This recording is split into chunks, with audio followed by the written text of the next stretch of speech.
ಹಿಂದೆ ಶಿವರಾತ್ರಿ ಜಾತ್ರೆ ಅಜ್ಜನ ಮಠಕ್ಕೆ ಸುಣ್ಣ ಬಣ್ಣ ಹಚ್ಚುವಂಥ ಕಾರ್ಯಕ್ರಮ. ಒಬ್ಬ ಕಲಾವಿದ ಗ್ವಾಡೆ ಮ್ಯಾಲ ಸುಂದರ ಸುಂದರ ಚಿತ್ರ ಬರೀತಿದ್ದ. ಬೆನಕಪ್ಪ ಡೆಗೆ ಅಂತ ಅವನ ಹೆಸರಲ್ಲ, ಏನು ಬಣ್ಣ ಹಚ್ಚೋನ ಹೆಸರೇನು? ಬೆನಕಪ್ಪ ಡೆಗೆ. ಲಕ್ಷಲ್ಲಿರ್ಬೇಕು. ಇವತ್ತು ನೀವು ಸಿದ್ದಾಡ್ರ ಗದ್ದಿಗೆ ನಮಸ್ಕಾರ ಮಾಡಕ್ ಹೋಗಿರಿ, ಬೆಳ್ಳಿದ ಬಾಗಲ ಐತಿ. ಆ ಬೆಳ್ಳಿ ಬಾಗಲ ಮ್ಯಾಲ ಒಂದು ಸಿದ್ದಾರೂಢ ಅಜ್ಜನ ಫೋಟೋ ಕಾಲ ಮ್ಯಾಲ ಇಟ್ಕೊಂಡು ಕುಂತಿದ ಫೋಟೋ ಐತಿ. ನೀವು ನೋಡಿರ್ತೀರಿ ಎಲ್ಲರೂ ಅಲ್ಲಿ ಹುಬ್ಳಿ ಹೋದವ್ರು. ಆ ಫೋಟೋ ಬರ್ದಾವ ಬೆನಕಪ್ಪ ಡೆಗೆ. ಈ ಮುಂದಿನ ಸರಿ ಹೋದ್ರಿ ಅಂದ್ರೆ ಅಲ್ಲಿ ಲಕ್ಷ ಕೊಟ್ಟು ನೋಡ್ರಿ, ಕೆಳಗ ಅವನ ಹೆಸರು ಬರ್ದಾರ. ಒಳ್ಳೆ ಕಲಾವಿದ, ಸಾಕ್ಷಾತ್ ಅಜ್ಜ ಕುಂತನ ಅನ್ನೋಂಗ ಬರ್ದಾನ ಪೇಂಟಿಂಗ್. ಅವನು ಗ್ವಾಡಿ ಮೇಲೆ ಚಿತ್ರ ಬರ್ಕೊಂತ ಹೆಲ್ಪರ್ ದೋಸ್ತಿದ್ದ ಬಣ್ಣ ಹಿಡ್ಕೊಳಕ್ಕೆ. ಆ ದೋಸ್ತಗಂದ, ಈ ಸರಿ ಭಾಳ ಅವಸರ ಆತು, ನನಗೆ ಸೌಡ ಸಿಗಲಿಲ್ಲ, ಇವು ಕಲಾಕ ಟೈಮ್ ಭಾಳ ಬೇಕಾಕತಿ, ಮುಂದಿನ ಸರಿ ಲಘುನೇ ಚಲೋ ಮಾಡ್ಬೇಕು, ಲಘು ಚಲೋ ಮಾಡ್ತೀನಿ, ಇಂಥದ್ದೊಂದು ಚಿತ್ರ ಬರಿತೀನಿ, ಮಂದಿ ಎಲ್ಲ ಬಾಯಿ ಮ್ಯಾಲ ಬೆಳ್ಳಿಟ್ಕೊಂಡು ನೋಡ್ಬೇಕು, ಹಬ್ಬ ಯಾವ ಬರ್ದಾನ ಈ ಚಿತ್ರ ಅಂತ ಮಂದಿ ಅನ್ನಬೇಕು, ಅಂಥ ಚಿತ್ರ ಬರಿತೀನಿ ಮುಂದಿನ ವರ್ಷ ಅಂತ ಅವಾಗ ದೋಸ್ತನು ಕೂಡ ಅನ್ನಕತ್ತಿದ್ದ. ಸಿದ್ದಾರೂಢರು ಹಿಂದೆ ಬಂದು ನಿಂತಾರು, ನೋಡಿಲಿವ. ಕುಸುಕ್ಕನ ನಕ್ಕರು ಸಿದ್ದಾರೂಢರು. ಹಿಂದಕ್ಕೆ ತಿರುಗಿ ನೋಡ್ತಾನ ಅಜ್ಜ, ಎದಿ ಡಸ್ ಅಂತ. ಏನು ಚಿತ್ರ ಬರಿತೀಯೋ ಮುಂದಿನ ವರ್ಷ ನಿಂದ ವಿಚಿತ್ರ ಆಗಿರ್ತತ್, ನೀ ಏನು ಚಿತ್ರ ಬರಿತೀಯೋ? ಇವನಿಗೆ ಅರ್ಥ ಆಗಲಿಲ್ಲ. ಯಪ್ಪ ಏನಕತ್ರಿ, ಏನಕ್ಕತಿ? ಊರು ಹೋಗಿ ಅಡವಿ ಅಕ್ಕತಿ, ಅಡವಿ ಹೋಗಿ ಊರಕ್ಕತಿ. ಊರಾಗಿನ ಮಂದಿ ಅಡವಿಗೆ ಹೋಗ್ತಾರ, ಅಡವ್ಯಾಗಿನ ನರಿನ ಹುಲ್ಲ ಚಿರ್ತಿ ಊರಾಗ ಬರ್ತಾವ, ಹಾದಿ ಬೀದಿಗೆ ಹೆಣ ಬೀಳ್ತಾವ. ಹೆಣ ತೆಗಿಯೋರು ದಿಕ್ಕಿಲ್ದೆ ಕಾಗಿ ಹದ್ದು ಹೆಣ ತಿಂತಾವು. ಮುಂದಿನ ವರ್ಷ ಈಶ್ವರ ಇಂಥ ಚಿತ್ರ ತೆಗಿತಾನ, ನೀ ಏನು ಚಿತ್ರ ತೆಗಿತಿ ಅಂತ ಸಿದ್ದಾರೂಢರು ಹೇಳಿದ ಮಾತು ಕೇಳಿ ಮೈ ಜುಮ್ಮಂತ. ಆದ್ರೆ ಅರ್ಥ ಆಗಲಿಲ್ಲ. ಆ ಪವಾಡ ಮುಂದಿನ ವರ್ಷ ನಡೆದೇ ಬಿಡ್ತು. ಅಕ್ಷರಶಃ ಅಜ್ಜ ಹೇಳಿದ ಮಾತನೆಂಗಾತು, ಪ್ಲೇಗ್ ರೋಗ ಬಂತು, ಹಾದಿ ಬೀದಿಗೆ ಹೆಣ ಬೀಳಾಕತ್ತು. ಊರಾಗಿನ ಮಂದಿ ಜೀವ ಉಳಿಸ್ಕೊಳೋ ಸಲುವಾಗಿ ಒಬ್ಬರಿಂದ ಒಬ್ಬರಿಗೆ ಹಬ್ಬತ್ತಂತ ಅಡವ್ಯಾಗ ಹೋಗಿ ಗುಡಿಸ್ಲು ಹಾಕೊಂಡು ಬದುಕಾಕತ್ತರು. ಊರ್ ಮಂದಿ ಅಡವಿಗೆ ಹೋದ ಕೂಡಲೇ ರೋಗ ಬಂದವ್ರು ನೋಡ್ಕೊಳೋರು ದಿಕ್ಕಿಲ್ಲದಕ್ಕ ಹಾದಿ ಬೀದಿಗೆ ಹೆಣ ಬಿದ್ದು ಸಾಯಾಕತ್ತು. ಹೆಣ ತೆಗಿಯೋರು ದಿಕ್ಕಿಲ್ಲದಕ್ಕ ಹದ್ದು ಕಾಗಿ ಬಂದು ಅವನು ತಿನ್ನಾಕತ್ತು. ನರಿಗಳು ಊರು ಹೊಕ್ಕವು. ಊರಾಗಿದ್ದವು ಅಡವಿಗೆ ಹೋದು, ಅಡವ್ಯಾಗಿದ್ದವು ಊರಿಗೆ ಬಂದು. ಅಜ್ಜ ಹೇಳಿದ ಮಾತು 100% ಸತ್ಯ. ಇನ್ನು ಮುಂದೆ ಅಜ್ಜನ ಪವಾಡ ಕೇಳ್ರಿ, ಎಷ್ಟು ವಿಚಿತ್ರ ಆತಪ್ಪ ಅಂದ್ರೆ, ಇಡೀ ಊರು ಹಾಳಾದರೂ ಕೂಡ ಯಾರ್ಯಾರು ಅಜ್ಜನ 100% ನಂಬಿದಂಥ ಭಕ್ತರಿದ್ರು ಅವ್ರು ಯಾರಿಗೂ ಪ್ಲೇಗ್ ರೋಗ ಬಂದಿಲ್ಲ. ಎಷ್ಟು ಚಮತ್ಕಾರ! ಹಾದಿ ಬೀದಿಗೆ ಬೀಳದ್ದು ಸಾಯಕತ್ತೇವ್, ಖರೆ ಅಜ್ಜನ ಭಕ್ತರಿಗೆ ಪ್ಲೇಗ್ ಅಟ್ಯಾಕ್ ಆಗಿಲ್ಲ. ಅಕಸ್ಮಾತ್ ಬಂದರೂ ಕೂಡ ಎಂಥ ಪವಾಡ ನಡೀತು. ಇವ್ ಹೇಳಿದ್ವಿಲ್ಲ ಬೆನಕಪ್ಪ ಡೆಗೆ, ಇವನಿಗೆ ಬಂತ್ರಿ. ಒದ್ದಾಡಕತ್ತ ಶಿವರಾತ್ರಿ ಜಾತ್ರೆ ಕ್ಯಾನ್ಸಲ್ ಆಯ್ತು. ಅವನಂದಿದ್ನಲ್ಲ ಮುಂದಿನ ವರ್ಷ ಚಿತ್ರ ತೆಗಿತಾನೆ, ನಿಂದ ವಿಚಿತ್ರಕ್ಕೆ ತಂದಿದ್ರು ಸಿದ್ದಾರೂಢರು. ಸ್ವತಃ ರೋಗ ಬಂದು ಸಾಯುವಂಥ ಹಂತದೊಳಗೆ ಅವನ ಹೆಂಡತಿ ಧರ್ಮವ್ವ ಡೆಗೆ ಓಡ್ಕೊಂತ ಬರ್ತಾಳೆ ಸಿದ್ದಾರೂಢರ ಕಡೆಗೆ. ಅಜ್ಜ ನನ್ನ ಮಾಂಗಲ್ಯ ಉಳಿಸಜ್ಜ, ನಿನ್ನ ಬಿಟ್ಟರೆ ನಮಗೆ ಗತಿ ಇಲ್ಲ ಅಂತ ಶರಗೊಡ್ಡಿ ಬೇಡಿದಾಗ ಸಿದ್ದಾರೂಢಜ್ಜ ಕೊಟ್ಟಂತ ಅಂಗಾರ, ಸಿದ್ದಾರೂಢರ ಅಂಗಾರ ದೇಶಕ್ಕೆಲ್ಲ ಬಂಗಾರ. ಬಂದು ಭಕ್ತಿಯಿಂದ ಬರೀ ಅಂಗಾರ ಹಚ್ಚಿದ ಮಾತ್ರಕ್ಕ ಅವಕ್ಕೆ ಬಂದಂತ ಪ್ಲೇಗ್ ರೋಗ ಹೊರಟೋಗ ಆರಾಮ್ ನಿಚ್ಚಳಾದ. ಇವೇನೇ ಬೆನಕಪ್ಪ ಡೆಗೆ ಆರಾಮಾಗಿಬಿಟ್ಟ. ಆದರೆ ಮುಂದೆ ಅದೇ ರೋಗ ಅವನ ಹೆಂಡತಿಗೆ ಬಂತು. ಅದು ಅಂಟ್ರೋಗ್ರಿ ಇದ್ರು. ಅವಾಗ ಬರ್ಕೊನಕ್ಕೆ ಬರ್ತಿದ್ರು, ಈಗ ನಿಮ್ಮಲ್ಲಿ ಬರ್ತಿದ್ರು ನೋಡ್ರಿ. ಕರೋನಾ ಬಂದಾಗ ಈ ಆಶಾಕಾರಿ ಕೆಂಪು ಸೀರೆಯವ್ರು ಬರ್ತಿದ್ರು ಬರ್ಕೊನಕ್ಕೆ. ಯಾರ ಮನ್ಯಾಗ ರೋಗ ಬಂದತಿ, ಯಾರನ್ನ ಕ್ವಾರಂಟೈನ್ ಇಟ್ಟಾರ, ಅವ್ರು ಹೋಗಿ ರಿಪೋರ್ಟ್ ಕೊಟ್ರಂದ್ರೆ ಒಬ್ಬರಿಂದ ಒಬ್ರಿಗೆ ಹಬ್ಬತ್ತಂತೇಳಿ ಅವನ್ನ ತಗೊಂಡೋಗಿ ಊರು ಹೊರಗೆ ಹಾಕ್ತಿದ್ರು. ಅಲ್ಲಿ ಉಪಚಾರ ಇಲ್ದ ಸಾಯ್ತಿದ್ರು. ಬರ್ಕೊನಕ್ಕೆ ಬಂದರು, ಎದುರಿಗೆ ಬಂದು ಮಕ್ಕೊಂದಾಳಕ್ಕೆ. ಸಿದ್ಧಾರ್ಡ್ ಪವಾಡ ಏನು ಅನ್ಬೇಕು, ಅವ್ರ ಕಣ್ಣಿಗೆ ಕಂಡೇ ಇಲ್ಲ. ಇವು ಮನ್ಯಾಗ ರೋಗ ಇಲ್ಲ ಅಂತ ಬರ್ಕೊಂಡು ಹೋದ್ರಿ. ಅಜ್ಜ ಕೊಟ್ಟು ಅಂಗಾರ ಹಚ್ಚಿದ್ರ ಧರ್ಮವು ನೆಟ್ಟಗಾದ್ಲು. ಅಕ್ಕಿದು ದೊಡ್ಡ ಪವಾಡ ಐತ್ರಿ. ಧರ್ಮವ್ವ ಡೆಗೆ ಅಂದ್ರ ಅಜ್ಜನ ಯಾ ನಮೂನಿ ನಂಬಿದ್ಲು ಅಂದ್ರ ಸಿದ್ಧಾರ್ಡ್ ನೋಡ್ಕೊಂತ ಕುಂತ ಮನಿ ಮರಿತಿದ್ಲಕ್ಕಿ. ಮೈ ಮರೆತು ಕಣ್ಣಾಗ ಆನಂದ ಕಣ್ಣೀರು ಸುರಿಸ್ತಿದ್ಲು ಸಿದ್ಧಾರ್ಡ್. ಏ ತಾಯಿ ಹೋಗಿ ಇಲ್ಲೇ ಕುಂತ್ರ ಮತ್ತು ಮನ್ಯಾಗ ಗಂಡ್ರು ಮಕ್ಕಳು ಮನೆಗೆ ಹೋಗಂತ ಸಿದ್ಧಾರ್ಡ್ರ ಎಬ್ಬಿಸಿ ಕಳಿಸ್ತಿದ್ರಕ್ಕಿನ. ಅಟ್ಟ ಆನಂದಕ್ಕೆ ಸಿದ್ಧಾರ್ಡ್ ನೋಡೋದೇ ಒಂದು ಆನಂದ. ಅಕ್ಕಿ ಅಂದ್ಲು, ಅಲ್ಲಿ ಹೋದ್ರೆ ಅಜ್ಜ ಎದ್ದು ಹೋಗಂತಾನ, ನನಗಾರ ಅವ್ನು ನೋಡ್ಕೊಂತ ಕುಂದಿರ್ಬೇಕು ಅನಿಸ್ತೈತಿ. ಏನು ಮಾಡೋದು? ಮಣ್ಣಾಗ ಸಿದ್ಧಾರ್ಡಂದು ಒಂದು ಮೂರ್ತಿ ಮಾಡಿಬಿಡೋದು, ನೋಡ್ಕೊಂತ ಕುಂತು ಬಿಡೋದು. ಹೃದಯದಾಗ ತುಂಬಿಕೊಂಡಿದ್ಲು ಹಂಗೆ. ಯಾಕೆ ಅವರು ಇವ್ರಿ ಅವರು ಕುಂಬಾರ, ಗಣಪನ ಅದು ಮಾಡುವಂಥ ಕಲಾವಿದರ ಜಾತಿ ಅದು. ಆ ಹೆಣ್ಮಗಳಿಗೆ ಗಣಪನ ಮಾಡೋ ಕಲಾ ಗೊತ್ತಿತ್ತು. ಒಳಗ ತುಂಬಿಕೊಂಡು ಸಿದ್ಧಾರೂಢನ ಹಿಂಗ ಕೈಯಾಗ ಸಾಕ್ಷಾತ್ ಸಿದ್ಧಾರೂಢನ ಕುಂತ ನನ್ನಂಗ ಮಣ್ಣನ್ಯಾಗ ಮೂರ್ತಿ ಮಾಡಿದ್ಲು. ಅಷ್ಟು ಚಂದ ಮಣ್ಣಾಗ ಇಟ್ಟು 1-2 ಫೂಟಿನ ಮೂರ್ತಿ ಮಾಡಿದ್ಲು.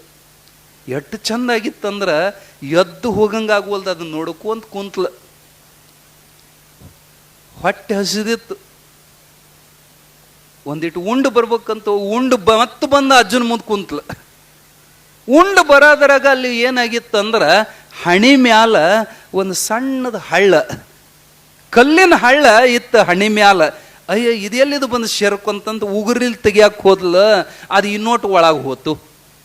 ಅಲ್ಲೋ ನಾ ಒಳಗೆ ಹೋತಂದಕ್ಕೆ ಚೂಪಾದಂಥ ಒಂದು ಚಾಕು ತಗೊಂಡು ಹಿಂಗೆ ಚುಚ್ಚಿ ಆ ಹಳ್ಳ ತೆಗಿಯಕ್ಕೆ ಹೋದ್ಲು. ರಕ್ತ ಚಿಮ್ತು.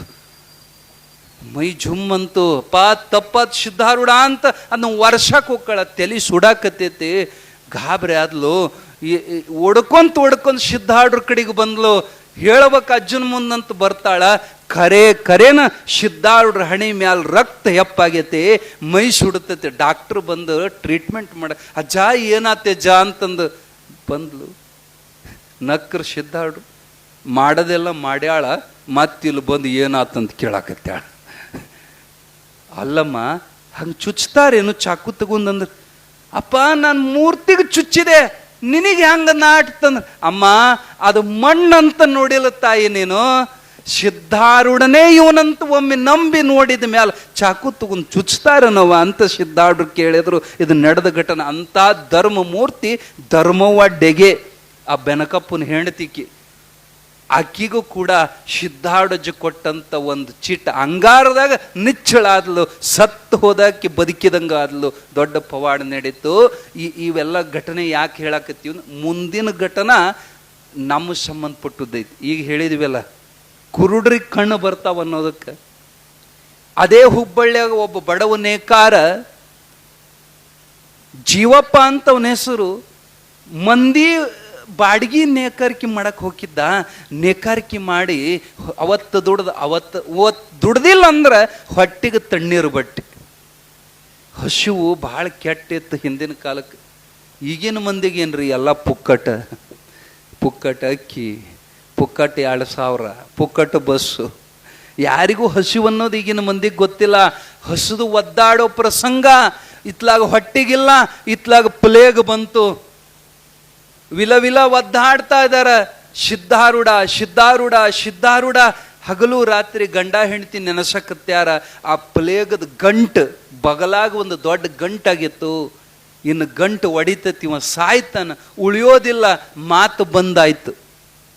ಅವನ ಹೆಂಡತಿ ಮಕ್ಕಳು ಓಡಿ ಬಂದು ಕಲ್ಪ ತರುವಿನಂತಿರುವಂಥ ಸಿದ್ಧಾರೂಢರ ಮುಂದೆ ಅಂಗಲಾಚಿ ಬೇಡ್ಕೊಂತಾರ. ಅಜ್ಜ ನನ್ನ ಗಂಡನ ಉಳಿಸು, ಅವನೇ ಆಧಾರ. ಅವ ಸತ್ತಂದ್ರೆ ನಾವೆಲ್ಲ ಬಿಕಾರಿಕೋಪ, ಅನಾಥಕ್ಯೋಪ ಅಂತ ಕಣ್ಣೀರಿನಿಂದ ಸಿದ್ಧಾರೂಢರು ಪಾದ ತೊಳೆದರು. ಕರುಣಾಳುಗಳಾದ ಸಿದ್ಧಾರೂಢರು ಕೊಟ್ಟಂತ ಅಂಗಾರವನ್ನು ಹೋಗಿ ಹಚ್ಚಿದ ಮಾತ್ರದಿಂದ ಆ ಜೀವಪ್ಪ, ಸಾಯುವಂತ ಜೀವಪ್ಪ ಆರಾಮಾದ. ಪ್ಲೇಗ್ ಹೋಯ್ತು. ಆದರೆ ಆ ಜ್ವರದ ಬಡ್ತಕ್ಕೆ ಅವನ 2 ಕಣ್ಣಾಗಿನ ನರ ಸತ್ತಿದ್ದು. ನರಾಸತ್ತು ಕಣ್ಣು ಕಾಣದಂಗಾಯ್ತು. ನೇಕಾರಿಗೆ ಮೇನ್ ಕಣ್ಣ, ಯಾಕ ಕಣ್ಣೆದ್ರ ನೇಕಾರಿಕೆ ಮಾಡಕ್ ಬರ್ತೈತಿ. ಇಲ್ಲಿ ಏನ್ ದುಡಿಯೋರು ಕಣ್ಣೀರು ಹಾಕೊಂತ ಕುರುಡನ ಕರ್ಕೊಂಡ ಸಿದ್ಧಾಡ್ರ ಮುಂದೆ ಕುಂತ ಗೊಳೋ ಅಂತ ಅಳಾಕತ್ರು. ಅಜ್ಜ ಕಣ್ಣೇ ಇಲ್ಲ. ಮೊದಲು ಇವ ಸಾಯಕತ್ತಿದ್ದ, ಈಗ ಬದುಕ್ಯಾನ. ಹಸುವಿನಿಂದ ಸಾಯೋದು. ನೀ ಬಾವ್ಯಾಗಿಂದ ತೆಗೆದು ಸಮುದ್ರದಾಗ ಹೋಗೋದಂಗಾತಜ್ಜ. ದಯವಿಟ್ಟು ನಮಗೆ ಕಣ್ಣು ಕೊಡು, ಇವನು ಬದುಕ್ಸು, ನಮ್ಮ ಜೀವನ ಬದುಕ್ಸು ಅಂತ ಕೇಳಿದಾಗ ಕರುಣಾಳುಗಳ ಸಿದ್ಧಾರೂಢರು ಮುಂದೆ ಕರೀತಾರೆ. ಅಮ್ಮ ಅಳಬೇಡ, ಏನಾಗೋದಿಲ್ಲ, ಇವನಿಗೆ ಏನಾಗೋದಿಲ್ಲ, ಬಾಯಿಲ್ ಅಂತ ಸಮೀಪ ಕರೆದು ಆ ಜೀವಪ್ಪನ ಎರಡು ಕುರುಡಾದ ಕಣ್ಣುಗಳಿಗೆ ತನ್ನ ಅಮೃತ ಹಸ್ತವನ್ನು ಹಚ್ಚುತ್ತಾರ. ಎರಡು ಕಣ್ಣು ಮ್ಯಾಲ ಕೈ ಇಡ್ತಾರೆ ಸಿದ್ಧಾರೂಢರು. ಏನಂತಾರ ಅವಕ್ಕ? ಅಮೃತ ಹಸ್ತ. ಯಾವ ಕೈಯನ್ನ ಇಟ್ರ ಸತ್ತವ ಬದುಕಬೇಕು, ಯಾವ ಕೈ ಇಟ್ರ ಕುರುಡಗ ಕಣ್ಣು ಬರ್ಬೇಕು, ಯಾರ ತಲೆ ಮ್ಯಾಲ ಕೈ ಇಟ್ರ ಇದ್ದ ರೋಗ ಬಿಟ್ಟು ಹೋಗ್ಬೇಕು. ಅವು ಸಂಜೀವಿನಿ ಹಸ್ತವು, ಅಮೃತ ಹಸ್ತ. ಇತ್ತಿತ್ಲಾಗ ಎಲ್ಲರಿಗೂ ಅಮೃತ ಹಸ್ತ ಅನ್ನಕತ್ಯಾರ. ಒಂದು ಯಾಂದ್ರ ಶಾಸಕ ಅನುದಾನ ಹಾಕಿದ್ದ 1 ಕೋಟಿ ರೂಪಾಯಿದು ಸಭಾಭವನ ನಾವು ಭಾಳ ಕಡೆಗೆ ನೋಡಿ. ಉದ್ಘಾಟನೆ ಯಾರ ಕೈಯಿಂದ? ಅವನ ಕೈಯಿಂದ. ಅಲ್ಲಿ ಕಲ್ಲಿನೊಳಗೆ ಕೆತ್ತಿಸಿರ್ತಾರ, ಮಾನ್ಯ ಶಾಸಕರಾದ ಇಂಥವರ ಅಮೃತ ಹಸ್ತದಿಂದ ಉದ್ಘಾಟನೆ. ಮೂರ್ಖ ಜನ, ಬುದ್ಧಿಗೇಡು ಜನ ಅಂಥವ್ರ ಕೈಗೆ ಅಮೃತ ಹಸ್ತ ಅಂತ ಕರೀತಾರೆ. ಅವು ಅಮೃತ ಹಸ್ತ ಅಲ್ರಿ, ಅವು ಭಸ್ಮಾಸುರನ ಹಸ್ತವು. ಅವರೆಲ್ಲ ಮ್ಯಾಲ ನೋಡಕಟ್ಟ ಸಾಚ, ಒಳಗೆ ಅವರಂತ ಹಗಲು ದರೋಡೆ ಕೂರು ಯಾರಿಲ್ಲ. ಇರಲಿ, ಅಂಥವ್ರಿಗೆಲ್ಲ ಅಮೃತ ಹಸ್ತ ಅನ್ನಬಾರ್ದು. ಸಿದ್ಧ ಪುರುಷರು, ಮಹಾತ್ಮರು ಮುಟ್ಟಿದ್ರ ಧನ್ಯ ಆಗಬೇಕು.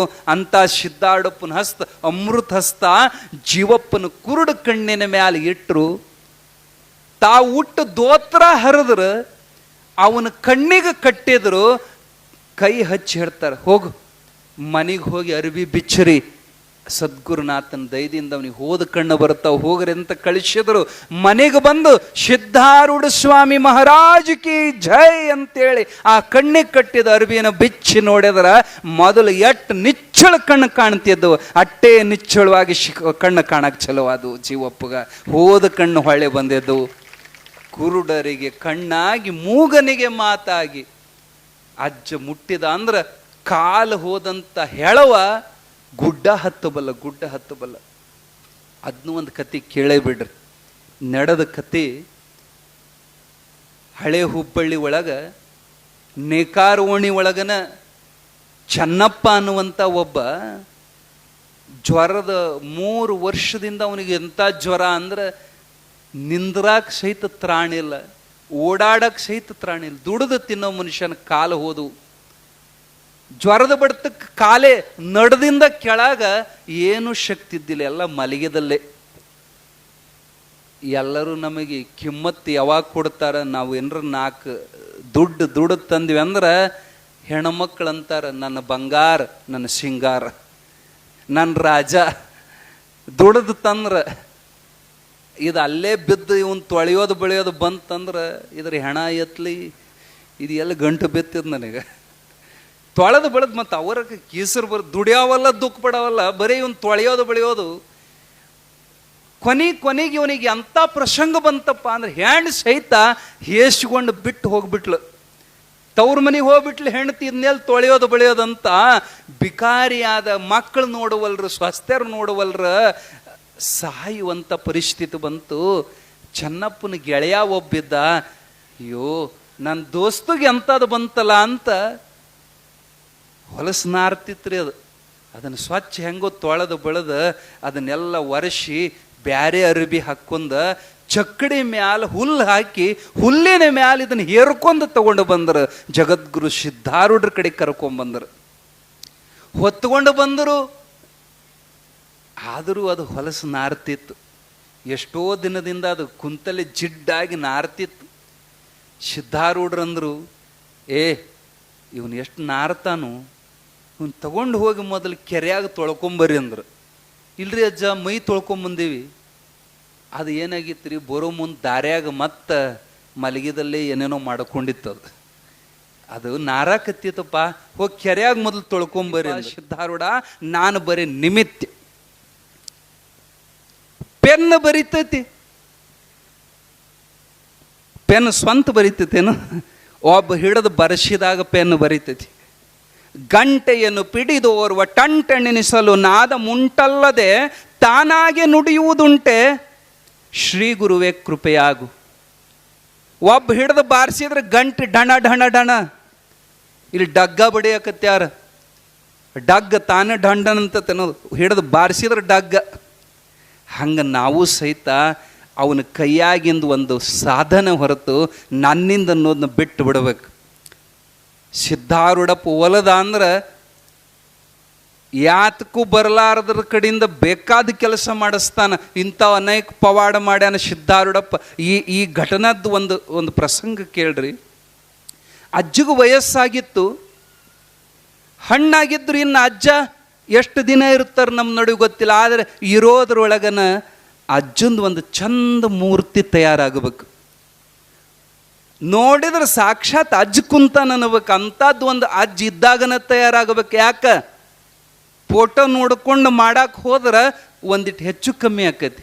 ಅವ್ರನ್ನೇ ಎದುರಿಗೆ ಕುಂದ್ರಿಸ್ಕೊಂಡು ಕೆತ್ತಿದ್ರೆ ಔರಂಗನ ಮೂರ್ತಿ ಬರ್ತದಂತ ಆಗಿನ ಹಿರಿಯರು ಕೂಡಿ ಇಟಲಿ ದೇಶದಿಂದ ಮಾರ್ಬಲ್ ತರಿಸಿದರು. ಯಾವ ದೇಶ? ಇಟಲಿ. ನಮ್ಮ ದೇಶದ ಮಾರ್ಬಲ್ ಅಂದ್ರೆ ಗೊತ್ತಾಕೈತಿ, ಬಿಳಿ ಕಲ್ಲು, ಅಮೃತ ಶಿಲಾ ಅಂತಾರದು ಕನ್ನಡದಾಗ.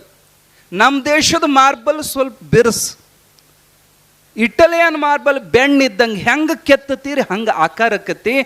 ಎಂಥದ್ದು ನೋಡ್ರಿ, ಅವಾಗ ಬ್ರಿಟಿಷರ ಕಾಲದಾಗ ಹಡಗಿನಿಂದ ಇಟಾಲಿಯನ್ ಮಾರ್ಬಲ್ ತರಿಸಿದ್ರು ಹಿರಿಯರು. ಮಸ್ತ್ ಕಲ್ಲು ಬಂತು, ಅಜ್ಜನ ಮೂರ್ತಿ ಕೆತ್ತಬೇಕು. ಕಿಮ್ಮತ್ತಿನ ಕಲ್ಲು, ಅದ್ಭುತವಾದ ಶಿಲ್ಪಿ ಕರೆಸ್ಬೇಕು. ಲೋಕಲ್ ಮಂದಿ ಬೇಡ ಅಂತ ಹೇಳಿ ಮುಂಬೈ ಶಹರದೊಳಗೆ ಪ್ರಸಿದ್ಧನಾಗಿರುವಂಥ ಶಿಲ್ಪಿನ ಕರೆಸಿದರು. ಯಪ್ಪ, ಇದನ್ನು ಕೆತ್ತಾಕ ಎಷ್ಟು ದುಡ್ಡು ತಗೊಂತೆ? ಅವಂದು ಹವಾ ಬಾಳ್ರಿ. ಈಗ ಸದ್ಯ ನಮ್ಮ ಕರ್ನಾಟಕದಾಗ ಅರುಣ್ ಯೋಗಿರಾಜ್ ಅಂತ ಮೈಸೂರದವ್ರು ಅದಾರ್ರಿ. ಅಯೋಧ್ಯ ರಾಮನ ಮೂರ್ತಿ ಕೆತ್ತಿದವರು ನಮ್ಮ ಕರ್ನಾಟಕದ ಮೈಸೂರದವರು, ಅರುಣ್ ಯೋಗಿರಾಜ್. ಈಗ 7 ವರ್ಷದ ಹಿಂದೆ ಅರುಣ್ ಯೋಗಿರಾಜನ ಕಡೆಗೆ ನಾವು ಒಂದು ಮೂರ್ತಿ ಮಾಡಿಸಿದ್ವಿ. ನಮ್ಮ ಮಠದಾಗಿರುವಂಥ ಶಂಭುಲಿಂಗೇಶ್ವರನ ಮೂರ್ತಿ 1,40,000 ತಗೊಂಡಿದ್ದ. ಅದ ಭಾಳ ಆಗಿತ್ತು ನಮಗೆ, ಇಷ್ಟಕ್ಕಂದ ಅಂದಿದ್ವಿ. ಹೊಳ್ಳಿ ಮತ್ತೊಂದು ಮೂರ್ತಿ ಮಾಡಿಸೋದು ಬಂತ್ರಿ. ಮೊನ್ನೆ ಫೋನ್ ಹಚ್ಚಿದ್ವಿ ಅರುಣ್ ಯೋಗಿರಾಜಗ. ಹಿಂಗ್ರಿ ನಾವು ಜೋಡ್ ಕುರುಳಿ ಸ್ವಾಮಿಗಳು ಬ್ಯಾರೆದವ ಎಬ್ಸಿದ್ರಿ ಫೋನ. ಯಾಕ್ರಿ ಅವ್ರು ಕೂಡ ಮಾತಾಡ್ಬೇಕಿತ್ತು, ಫೋನ್ ಕೊಡ್ರಿ ಎಂದ್ವಿ ನಾವು. ಅವಂದ ಈಗ ಯಾಕೆ ಇಲ್ರಿ, ಇಲ್ಲೇ ಮೈಸೂರು ಸನೇಕ ಬಂದೇವ್ರಿ, ಒಂದು ಭೇಟಿ ಆಗ್ಬೇಕಾಗಿತ್ತು ಅವ್ರನ್ನ, ಅಪಾಯಿಂಟ್ಮೆಂಟ್ ತೊಗೊಂಡಿರಂತ ಕೇಳಿದವ. ನಾವು ನೀ ಸ್ವಾಮಿ ಆಗು MLA ಆಗು, ಮೊದಲು ಅಪಾಯಿಂಟ್ಮೆಂಟ್ ತೊಗೋಬೇಕಂದ್ರು. ನಾವು ಗಾಬರಿ ಅದು. ಈಗ 7 ವರ್ಷದ ಹಿಂದೆ ಸಾದಾ ಸೀದಾ ಮನುಷ್ಯ, ಈಗ ಅವನು ಭೇಟಿ ಆಗ್ಬೇಕಾದ್ರೆ ಅಪಾಯಿಂಟ್ಮೆಂಟ್. ನಾವು ಕೇಳಿದ್ವಿ, ಹಿಂಗೆ ಮೂರ್ತಿ ಮಾಡಿಸೋರದವ್ರಿ, ಎಷ್ಟು ತೊಗೊತಾರ್ರಿ? 2.5 ಫೂಟಿಂದು. ಅವ್ರು ಹೇಳಿದರು, ಈಗ 2.5 ಫೂಟಿನ ಮೂರ್ತಿ ಮಾಡಬೇಕಾದ್ರೆ 10 ಲಕ್ಷ ರೂಪಾಯಿ ಬೇಕು ರೀ ಅಂದ್ರು ಅವರು. ಯಾಕೆ? ಹವಾ ಇಡೀ ಭಾರತದಾಗ 1 ನಂಬರ್ ಆಯ್ಕೆ ಆದವು. ಈಗ 6-7 ವರ್ಷದಿಂದ ಬರೀ 1,20,000 ಮಾಡಿಸಿದ್ವಿ. ಈಗ ಬೆಳ್ತಾನ 10 ಲಕ್ಷ ಬೇಕು. ಯಾಕೆ? ಅವನಂಗೆ ಮಾಡೋರು ಯಾರಿಲ್ಲ. ಅದು ಹವಾ ಇತ್ತವಾಗ. ಯಾಕೆ ಈ ಕತ್ತಿ ಹೇಳಿದ್ವಿ ಅಂದ್ರೆ, ಮುಂಬೈದ ಕಲಾವಿದಂದು ಅಂಥ ಹವಾ ಇತ್ತು, ದೇಶದಾಗ ಹೆಸರುವಾಸಿ. ಅವನಿಗೆ ಕೇಳಿದ್ರು, ಆಗಿನ ಕಾಲಕ್ಕೆ ಸಿದ್ಧಾರೂಢ ಮೂರ್ತಿ ಕೆತ್ತಾಕ 5,000 ರೂಪಾಯಿ ಕೇಳಿದ್ನಂತ್ರಿ ಅವ. ಈಗಿಂದ 5,000 ಅಲ್ಲ, ಅವಾಗ 5,000 ಅಂದ್ರೆ 50 ಲಕ್ಷ ಇದ್ದಂಗೆ. ಗಾಬರಿ ಆದರು. ಏಪ್ಪ, ಹಂಗೆ ಮಾಡಬೇಡು, ನಮ್ಮ ದೊಡ್ಡ ಸಂಸ್ಥಾನ ಮಟ್ಟ ಅಲ್ಲ. ಅದ್ರಾಗ ಒಂದಿಟ್ಟು ನೋಡಿ ಸೇವಾ ಮಾಡ್ರಿಪ್ಪ, ನಿಮ್ಮದು ಒಂದಿಟ್ಟು ಮುಟ್ಲಿ, ಒಂದಿಟ್ಟು ಕಮ್ಮಿ ಮಾಡ್ರಿ ಅಂದ್ರೆ ಅವ ಶಟ್ಕೊಂಡು ಎದ್ದ ಬಿಟ್ಟ. ಏನ್ರಿ ನನ್ನ ಕಿಮ್ಮತ್ ನಿಮಗೆ ಗೊತ್ತೈತಿ ಅಲ್ಲ. ನೀವು ಇಲ್ಲಿ ಚೌಕಾಶಿ ಮಾಡಕ್ಕೆ ಬರಬೇಡ್ರಿ.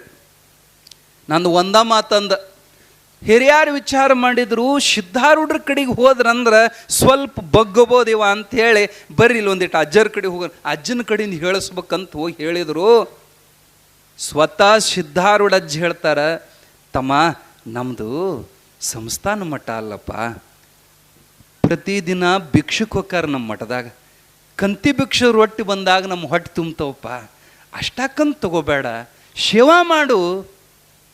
ಅವಂದ, ನಾ ಸೇವಾ ಮಾಡೋಕೆ ಬಂದಿಲ್ಲ ಸ್ವಾಮಿ, ನಂದು ಒಂದು ದಿನ ಟೈಮ್ ವೇಸ್ಟ್ ಆತು ನೋಡ್ರಿ, ನಾ ₹1 ಕಮ್ಮಿ ಮಾಡವಲ್ಲ, ಬೇಕಿದ್ರೆ ಮಾಡಿಸ್ಕೊಳ್ರಿ, ಬ್ಯಾಡಿದ್ರೆ ಬೇರೆದವ್ರು ನೋಡ್ಕೊಳ್ರಿ ಅಂತ ಸ್ವಾಮಿಗಳು ಎದುರಿಗೆ ದಿಮಾಕಲೆ ಮಾತಾಡ್ಬಿಟ್ಟು. ಯಾಕೆ ಸ್ವಕ್ ನಾನು ಮಾಡ್ತೀನಿ ಆ ಅಹಂಕಾರದಿಂದ ಮಾತಾಡಿ ಸಿದ್ಧಾರೂಢಜ್ಜ ಗೊತ್ತಾತು. ತಮ್ಮ ಇವನು ಬಸ್ ಖರ್ಚು ಕೊಟ್ಟು ಇವನು ಕಳಿಸಿಬಿಡ್ರಪ್ಪ, ಇವ್ ಬ್ಯಾಡ ಅಂದ್ರೆ ಸಿದ್ಧ. ಯಪ್ಪ ಬ್ಯಾಡ್ರಿ, ಇವ್ರು ಸಿಗೋದು ಕಠಿಣ್ರಿ, ನಾವು ಹ್ಯಾಂಗಾರ ಗುದ್ದಾಡಿ ಪಟ್ಟಿಗುಳೆ ಮಾಡ್ತೀವ್ರಿ ಅಪ್ಪ, ಬ್ಯಾಡ ಅನ್ಬೇಡ್ರಿ, ಇರ್ಲಿ ತಗೊಳ್ರಿ ಅಂತ ಹಿರಿಯಾರಂದ್ರು. ನಾನು ದುಡ್ಡಿನ ಸಲುವಾಗಿ ಬ್ಯಾಡ ಅನ್ನಕತ್ತಿಲ್ಲೋ, ಇವಾಗ ನಮ್ಮ ಮೂರ್ತಿ ಮಾಡಕ್ಕೆ ಬರೋದಿಲ್ಲ ಅಂದ್ರೆ ಸಿದ್ಧಾರೂಢರು. ಅವಂದ, ಏನ್ರಿ ನಿಮ್ಮ ಅಪ್ಪನಂಥದ್ದು ಮಾಡ್ತೀನಿ ಅಂದವ. ಸಿದ್ಧಾರೂಢಪ್ಪ ನಗತಾರ, ನಮ್ಮ ಅಪ್ಪನಂಥದ್ದು ಮಾಡ್ಬೋದು, ಖರೆ ನನ್ನಂಥದ್ದು ಮಾಡೋಕ್ಕೆ ಸಾಧ್ಯ ಇಲ್ಲ ಮಗನ ನಿನಗೆ. ಯಾಕಂದ್ರೆ ನಾನನ್ನು ಸೊಕ್ಕು ತುಂಬೈತಿ ನಿನಗೆ, ನಿನ್ನಂಥ ಸೊಕ್ಕಿನವ್ರ ಆಟ ಮಹಾತ್ಮರ ಮುಂದೆ ನಡೆಯೋದಿಲ್ಲ, ನಡೆದು ಬಿಡು ನೀನಂತ ಕಳಿಸಿಕೊಟ್ರು. ಮಂದಿ ಎಲ್ಲ ಚಿಂತೆ ಹತ್ತು, ಇನ್ನು ಹೆಂಗೆ ಮಾಡೋದಪ್ಪ, ಇಂಥ ಕಲಾವಿದ ಇನ್ಯಾರು. ಮರುದಿನ ಅಮಾವಾಶಿ ಗದ್ಲು ಭಾಳ, ಕಿಲೋಮೀಟ್ರ್ ಗಟ್ಟಲೆ ಪಾಳೆ ಹತ್ತಿತ್ತು. ಅಪ್ಪವ್ರಿಗೆ ಗಾಳಿ ಬಿಸ್ಕೊಂತ ಒಬ್ಬ ನಿಂತಿದ್ದು, ಎಲ್ಲ ಕಮಿಟಿ ಭಕ್ತರು ಅಲ್ಲೇ ನಿಂತಿದ್ರು. ಆ ವೇಳೆಕ್ಕೆ ಒಬ್ಬ ಹಳ್ಳಿಗಾಡಿನ ಬಡಗ್ಯ ಹರ್ಕು ಕೋಟ್ ಹಾಕೊಂಬಂದಿದ್ದವ, ನಮಸ್ಕಾರ ಮಾಡಿದ ಕೂಡಲೇ ಸಿದ್ಧಾರೂಢಪ್ಪರು, ಯಾರು ನೀನಂತ? ಯಪ್ಪ ನಾನು ರೀ ಕಾಳಪುರಿ. ಯಾವ ಊರವ? ಯಪ್ಪ ನಾ ಮಿಶ್ರಿ ಕೊಟ್ಟೆ ಅವ್ರಿ. ಏನು ಮಾಡ್ತೀನಿ ನೀನು? ಯಪ್ಪ ನಾನು ಬಡಗೆ ಅದನ್ರಿ. ಬಡಗೆ ಅದಿ ಕೆತ್ತತಿ? ಹ್ಞೂ ರೀ ಯಪ್ಪ, ಕೆತ್ತನ್ರಿ. ಬಡಗೆ ಅಂದ್ರೆ ಮತ್ತೆ ಕೆತ್ತಾವ, ಕೆತ್ತತೇನ್ರಿ. ಹಂಗಾದ್ರೆ ಭಾಳ ಚಲೋ ಆತ ತಮ್ಮ, ನನಗೆ ಅನ್ನಿಸ್ತು ನೀನು ನೋಡಿದ ಕೂಡಲೇ ನಮ್ಮ ಮೂರ್ತಿ ಕೆತ್ತಾವ ನೀನ ಅಂತ ನನಗೆ ಅಂಥ ಪ್ರೇರಣೆ ಆಯ್ತು ತಮ್ಮ. ನಮ್ಮದು ಒಂದು ಮೂರ್ತಿ ಕೆತ್ತೋದೈತಿ, ಕೆತ್ತ ಏನಂದ ಅಂದರು ಸಿದ್ಧಾರೂಢರು. ಅವಾಗ ಮಗ್ಲಾಗ ನಿಂತು ಹಿರಿಯರು ಗಾಬರಿ ಆದರು. ಏನು ಮರಯ್ಯ, ಇಟಲಿ ದೇಶದಿಂದ ಕಲ್ಲು ತರಿಸೀವಿ, ಇದು ಯಾವುದು ಬಡಗ್ಯಾನ ಕೈಯಾಗ, ಏನು ಕಿಮ್ಮತ್ತು ಕಲ್ಲಿಂದು? ಅವಂದ, ಅಜ್ಜರೇ ನಾನು ಕಟ್ಗೆ ಕೆತ್ತೀನಿ ರೀ, ಕಲ್ಲು ಕೆತ್ತೋದಿಲ್ರಿ ಅಂದವ. ತಮ್ಮ ನಿನ್ನ ನೋಡಿದ್ರೆ ನನಗೆ ಅನಿಸಕತ್ತಿತ್ತು ನಮ್ಮ ಮೂರ್ತಿ ಕೆತ್ತವ ನೀನ. ಕಟ್ಟಿಗೆ ಆದರೂ ಕೆತ್ತದ, ಕಲ್ಲಾದರೂ ಕೆತ್ತದ, ಅದೇನು ದೊಡ್ಡ ಮಾತು, ನೀ ಕೆತ್ತತಿ. ಅಜ್ಜವ್ರೆ ನನ್ನ ಕರೆ ಹೇಳ್ತೀನಿ ರೀ, ಇದ್ದದ್ದು ಹೇಳ್ತೀನಿ. ನಾನು ಬರೀ ಕುಂಟಿ, ಕುಡ, ನೊಗ, ಮನೆ ಜಂತಿ ಬಡಿಯೋದು ಇಂಥ ರಫ್ ಕೆಲಸ ಮಾಡ್ತೀನಿ ರೀ, ನನಗೆ ಸುಳ್ಳಿ ಕೆಲಸ ಸಹಿತ ಮಾಡೋಕೆ ಬರೋದಿಲ್ಲ ಅಜ್ಜ, ನಾನು ಕುಶಲಕರ್ಮಿ ಅಲ್ಲ, ಸಾದಾ ಬಡಿಗೆ ಅಂದವ. ಅಜ್ಜವ್ರಂದರು, ನೋಡೋ ನಾನು ಯಾರಿಗೂ ಇಟ್ಟು ಒತ್ತಾಯ ಮಾಡಿಲ್ಲ ಇಲ್ಲಿ ತನ, ನನ್ನ ಅಂತ ಪ್ರೇರಣೆ ಆಗಕತ್ತೈತಿ, ನೀನ ನಮ್ಮ ಮೂರ್ತಿ ಕೆತ್ತಾವಂತ ನನಗೆ ಹೊಳ್ಳಿ ಬಳ್ಳಿ ಅನಿಸಕತ್ತೈತಿ, ನೀನ ಕೆತ್ತಬೇಕು ಕಾಳಪ್ಪ ಅಂತ ಅಜ್ಜೋರು 4ನೇ ಸರಿ ಹೇಳಿದಾಗ ಅವ ಉದ್ದಕ್ಕೆ ನಮಸ್ಕಾರ ಮಾಡಿದ. ಯಾಕಪ್ಪ? ನೋಡಜ್ಜ, ನೀ ಕೆತ್ತಂತ ಆಜ್ಞೆ ಮಾಡಿದಿ, ನಿನ್ನ ಮಾತು ಮೀರಾಕ ನನಗೆ ಬರೋದಿಲ್ಲ, ನಾ ಒಪ್ಕೊಂಡು ಉದ್ದಕ್ಕೆ ನಮಸ್ಕಾರ ಮಾಡಿದೆ ಅಂದ. ಸಿದ್ಧಾರೂಢರು ನಕ್ಕರು, ಉಳಿದವರಿಗೆ ಎದಿ ಡವ ಅನ್ನಕತ್ತು. ಸಾವಿರಾರು ರೂಪಾಯಿ ಖರ್ಚು ಮಾಡಿ ಇಟಲಿ ದೇಶದ ಕಲ್ ತಂದು ಮಂಗನ ಕೈಯ ಮಾಣಿಕ್ಯ ಕೊಟ್ಟಂಗಾತಲ್ಪ. ಆವಾಗ ಅವಂತಾನ, ಯಪ್ಪ ನಾ ಕೆತ್ತತನಿ ಅಂದ್ರೆ ಇನ್ನೊಂದು ಮಾತು ಕೇಳಿ, ನಂದಿನ್ನೂ ಮಾತು ಮುಗುದಿಲ್ಲ, ಸ್ವಂತ ನಾ ಕೆತ್ತೋದಿಲ್ಲ ಅಜ್ಜ, ನೀನು ನನ್ನ ಮೈಯಾಗ ಹೊಕ್ಕೊಂಡ ನಿನ್ನ ಮೂರ್ತಿ ಕೆತ್ತೋದಾದ್ರೆ ನಾ ಕೆತ್ತತೇನೆ, ಸ್ವಂತ ನನಗೆ ಕೆತ್ತೋದಾಗೋದಿಲ್ಲ ಅಂದವ. ಅವಾಗ ಸಿದ್ಧಾರೂಢರು ಸಿಂಹಾಸನದಿಂದ ಎದ್ದು ಹೋಗಿ ಆ ಕಾಳಪ್ಪನ ಬಿಗದ ಅಪ್ಪುಕೊಂಡು ಅವನು ಬೆನ್ನು ಚಪ್ಪರಿಸಿ ಹೇಳ್ತಾರ, ಕಾಳ್ಯ ನನಗೆ ಈ ಮಾತು ಬೇಕಾಗಿತ್ತು, ನಾ ಮಾಡ್ತೀನಿ ಅನ್ನೋ ಮಾತು ಬರಲಿಲ್ಲ ನಿನ್ನ ಮೈಯಾಗ.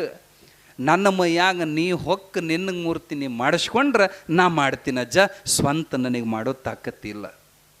ಈ ಶಬ್ದ ನನಗೆ ಭಾಳ ಹಿಡಿಸ್ ನೋಡು. ನಾಳೆಯಿಂದ ಚಲೋ ಮಾಡಿಬಿಡು. ಅವಂದ ಹಿಡಿದರೆ ಸುಖ ಶಾಂತಿ,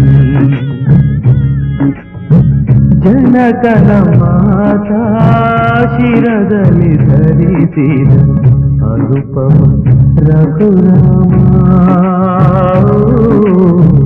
ತ್ಯಾಗವೇ ನಿಜ ಧರ್ಮ.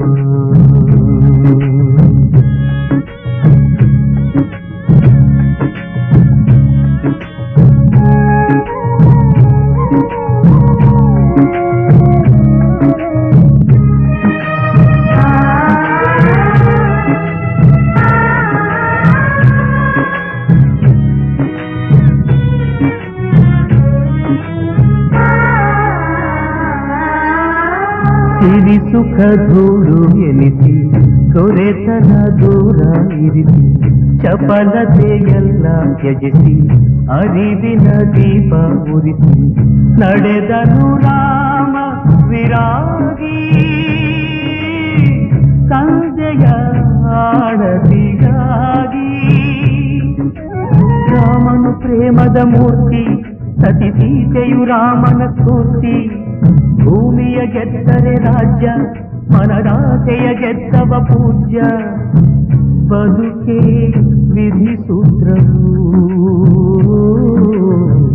ಮಾನವ ನೆಪ ಮಾತ್ರವು.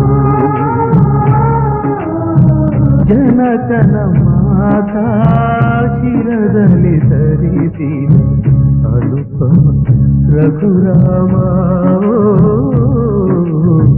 ತ್ಯಾಗವೇ ನಿಜ ಧರ್ಮ, ತ್ಯಾಗವೇ ನಿಜ ಧರ್ಮ, ತ್ಯಾಗವೇ ನಿಜ ಧರ್ಮ.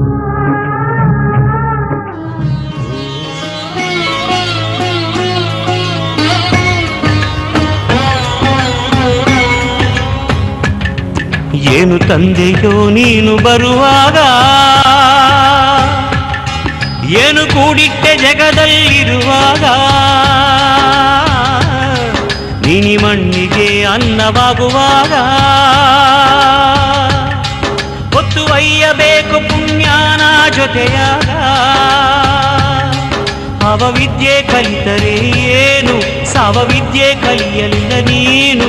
ಅವವಿದ್ಯೆ ಕಲಿತರೆ ಏನು, ಸಾವವಿದ್ಯೆ ಕಲಿಯಲಿಲ್ಲ ನೀನು ಎಂದು ವಚನ ನುಡಿದರು ಅಕ್ಕ, ತಲೆಗೇರಲಿಲ್ಲ ಕಾಯಕ.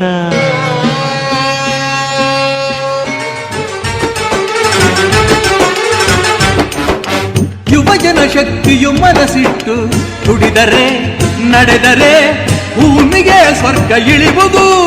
ಯುವಕರೇ ಮೇಲೇಳಿ ಸಂಸ್ಕೃತಿ ಕಾಪಾಡಿ, ಯುವಕರ ನಾಡಿನ ಶಿಲ್ಪಿಗಳು ಜನರು. ಹೇಳಿ ಕೇಳಿ ನಾವು ಮಣ್ಣಿನ ಮಕ್ಕಳು ಕಣೆಯ. 10 ಜನಕ್ಕೆ ಅನ್ನ ಹಾಕೋ ಕೈನ ತುತ್ತ ಅನ್ನಕ್ಕೆ ಚಾಚಬಾರದು. ಇನ್ನೇನು ಈ ಕೆಲಸ ಕಲಿಯೋದು ಕಾಲೇಜ್ ಹೋಗ್ಬೇಕಾಗತ್ತಾ? 10 ದಿವಸ ನನ್ನ ಜೊತೆ ಸುತ್ತಾಡ್ಕೊಂಡ್ರು ತನ್ನ ಪಡೆಗೆ ತಾನೇ ಬರುತ್ತೆ. ಈ ಸರ್ಕಾರಿ ಕೆಲಸ ಅನ್ನೋದು ಒಬ್ರ ಕೈಕಾಲು ಹಿಡಿಯೋ ತಾಪೇದಾರಿ ಅಥವಾ ಇನ್ನೊಬ್ಬರನ್ನ ಜಬರ್ದಸ್ತ್ ಮಾಡೋ ಅಧಿಕಾರ. ನಮ್ಮ ಕೈಕಾಲ ಮೇಲೆ ನಾವು ನಿಂತ್ಕೊಳ್ಳೋ ಶಕ್ತಿ ಇರುವಾಗ ನಾವ್ಯಾಕೆ ಇನ್ನೊಬ್ರಿಗೆ ತಲೆ ತಗ್ಗಿಸಿ ನಡಿಬೇಕು? ನಾವ್ ಯಾವಾಗ್ಲೂ ತಲೆ ಎತ್ತಿ ಬಾಳ್ಬೇಕು. ಅದು ಈ ಭೂತಾಯಿನ ನಂಬುದವರು ಮಾತ್ರ ಸಾಧ್ಯ. ನನ್ ಮಾತು ಕೇಳು, ಈ ತಾಯಿನ ನಂಬ್ಕೋ. ಇವಳು ನಂಬುದವ್ರನ್ನ ಯಾವತ್ತೂ ಕೈ ಬಿಡೋದು.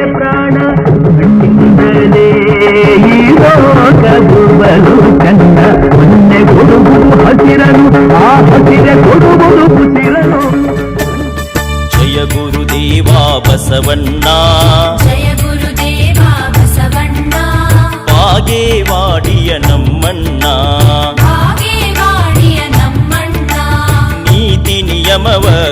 ತಿಳಿಸನ್ನ ನೀತಿ ನಿಯಮವ ಕಲಿಸಣ್ಣ ನಾನ್ಯಾರೆಂಬುದು ತಿಳಿಸನ್ನ ನಾನ್ಯಾರೆಂಬುದು ತಿಳಿಸಣ್ಣ ಜಯ ಗುರುದೇವ ಬಸವಣ್ಣ ಜಯ ಗುರುದೇವ ಬಸವಣ್ಣ ಬಾಗೇವಾಡಿಯ ನಮ್ಮಣ್ಣ ಬಾಗೇವಾಡಿಯ ನಮ್ಮಣ್ಣ. ಬಸವಣ್ಣವರು ತನ್ನ ವಚನದಲ್ಲಿ ಹೇಳ್ತಾರೆ, ಕೃಷಿಕೃತ್ಯ ಕಾಯಕವ ಮಾಡುವ ಸದ್ಭಕ್ತನ ಪಾದಂಗಳ ತೋರಿಸಿ ಎನ್ನ ಬದುಕಿಸಯ್ಯ. ಆತನ ತನು ಶುದ್ಧ ಮನಶುದ್ಧ ಭಾವಶುದ್ಧ ಆತನ ಮನವಿಗೆ ಹೋಗಿ ಲಿಂಗ ಪೂಜೆ ಕೈಗೊಂಡ ಗುರುವಿನ ಜೀವನ ಪಾವನ ನೋಡ ನಮ್ಮ ಕೂಡಲ ಸಂಗಮ ದೇವ ಅಂತ ಹೇಳಿ ವಚನಕಾರರು ಹೇಳ್ತಾರೆ. ಅಂದ್ರೆ ರೈತಾಪಿತನ ಅಂದ್ರೆ ಅಷ್ಟು ಶ್ರೇಷ್ಠವಾದದ್ದು. ಜಗತ್ತಿನ 84 ಲಕ್ಷ ಜೀವಿಗಳು ಅಂತೇಳಿ ಕನಕದಾಸರು ಹೇಳ್ತಾರಲ್ಲ, 84 ಲಕ್ಷ ಜೀವಿಗಳಿಗೂ ಅನ್ನ ಕೊಟ್ಟಿರ್ತಕ್ಕಂಥ ಪುಣ್ಯಾತ್ಮ ಯಾರಾದ್ರೂ ಇದ್ರೆ ಅದು ರೈತ ಮಾತ್ರ. ಕುವೆಂಪು ಒಂದ್ ಕಡೆ ಬರೀತಾರೆ, ರಾಜ್ಯಗಳೆಳೆಯಲಿ ರಾಜ್ಯಗಳು ಇಡಿಸಲಿ ಆರಲಿ ಗದ್ದಿಗೆ ಮುಕುಟಗಳು ಮುತ್ತಿಗೆ ಹಾಕಲಿ ಸೈನಿಕರೆಲ್ಲ ಬಿತ್ತುವುದು ಬಿಡುವುದೇ ಇಲ್ಲ ನೇಗಿಲ ಕುಲದೊಳಗೆ ಅಡಗಿದೆ ಕರ್ಮ ನೇಗಿಲ ಮೇಲೆಯೇ ನಿಂತಿದೆ ಧರ್ಮ ಅಂತೇಳಿ ಕುವೆಂಪುರವರು ಬರೀತಾರೆ. ಅಂದ್ರೆ ನಾವೆಲ್ಲ ನಮ್ಮ ಧರ್ಮಗಳು ಎಷ್ಟೆಷ್ಟು ಶ್ರೇಷ್ಠ ಅಂತ ನಾವೆಲ್ಲ ಅಂದ್ಕೊಂಡಿದ್ದೀವೋ, ರೈತನ ಕುಲ 3 ವರ್ಷ ನೇಗಿಲ ಕುಲ ನೆಲಕ್ಕೆ ಹೋಗಿದ್ರೆ 3 ವರ್ಷ ಈ ಜಗತ್ತಲ್ಲಿ ಯಾವ ಧರ್ಮನೂ ಉಳಿಯೋದಿಲ್ಲ. ರೈತ ಇರೋದಕ್ಕೆ ಜಗತ್ತು ಬದುಕಿರೋದು, ನಾವೆಲ್ಲ ಬದುಕಿರೋದು. ರೈತನ ಆಶೀರ್ವಾದ, ರೈತನ ಕರುಣೆ. ಅಂತೂ ತಿಳ್ಕೊಳ್ಳಿ, ಕೆಟ್ಟದ್ದು ಮಾಡಿದವನಿಗೆ ಕೆಟ್ಟದೇ ಆಗುತ್ತೆ, ಒಳ್ಳೇದ್ ಮಾಡಿದವನಿಗೆ ಒಳ್ಳೇದೇ ಆಗುತ್ತೆ. ಧರ್ಮೋ ರಕ್ಷತಿ ರಕ್ಷಿತ. ಧರ್ಮವನ್ನ ಮಾಡಿದ್ರೆ ನೀನು ಯಾವತ್ತಿನ ತನಕ ಬೇರೆಯವರಿಗೆ ಒಳ್ಳೇದನ್ನ ಮಾಡ್ತಾ ಇರ್ತೀಯ ಆವತ್ತಿನ ತನಕ ನೀನು ಒಳ್ಳೇದೇ ಆಗುತ್ತೆ. ಕೆಟ್ಟದ್ದು ಮಾಡಿದ್ರೆ ನೀನಲ್ಲ ಯಾರೇ ಆಗಿದ್ರು ಕೆಟ್ಟದೇ ಆಗುತ್ತೆ. ಒಳ್ಳೇದ್ ಮಾಡಿದವನಿಗೆ ಒಳ್ಳೇದಾಗುತ್ತೆ, ಕೆಟ್ಟದ್ ಮಾಡಿದವನಿಗೆ ಕೆಟ್ಟದಾಗುತ್ತೆ. ಆದ್ರೆ ಒಳ್ಳೇದು ಮಾಡಿದವನಿಗೆ ಕೆಲವೊಮ್ಮೆ ಪರೀಕ್ಷೆಗಳು ಜಾಸ್ತಿ ಇರ್ತದೆ, ಆದ್ರೆ ಅವನೇ ಜಯಿಸ್ತಾನೆ. ಕೆಟ್ಟದ್ ಮಾಡಿದವನು ಪರೀಕ್ಷೆ ಇಲ್ಲದೆ ಇರ್ಬೋದು, ಅವನು ತನ್ನ ಕರ್ಮದ ಫಲವನ್ನು ಅನುಭವಿಸಿಯೇ.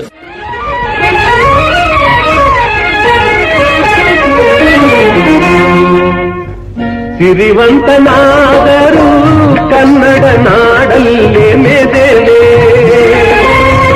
ಭಿಕ್ಷುಕನಾದರೂ ಕನ್ನಡ ನಾಡಲ್ಲಿ ಮಡಿವೆ. ಸಿರಿವಂತನಾದರೂ ಕನ್ನಡ ನಾಡಲ್ಲೇ ಮೆರೆವೆ, ಭಿಕ್ಷುಕಿಯಾದರೂ ಕನ್ನಡ ನಾಡಲ್ಲೇ ಮಡಿವೆ. ಸಿರಿವಂತನಾದರೂ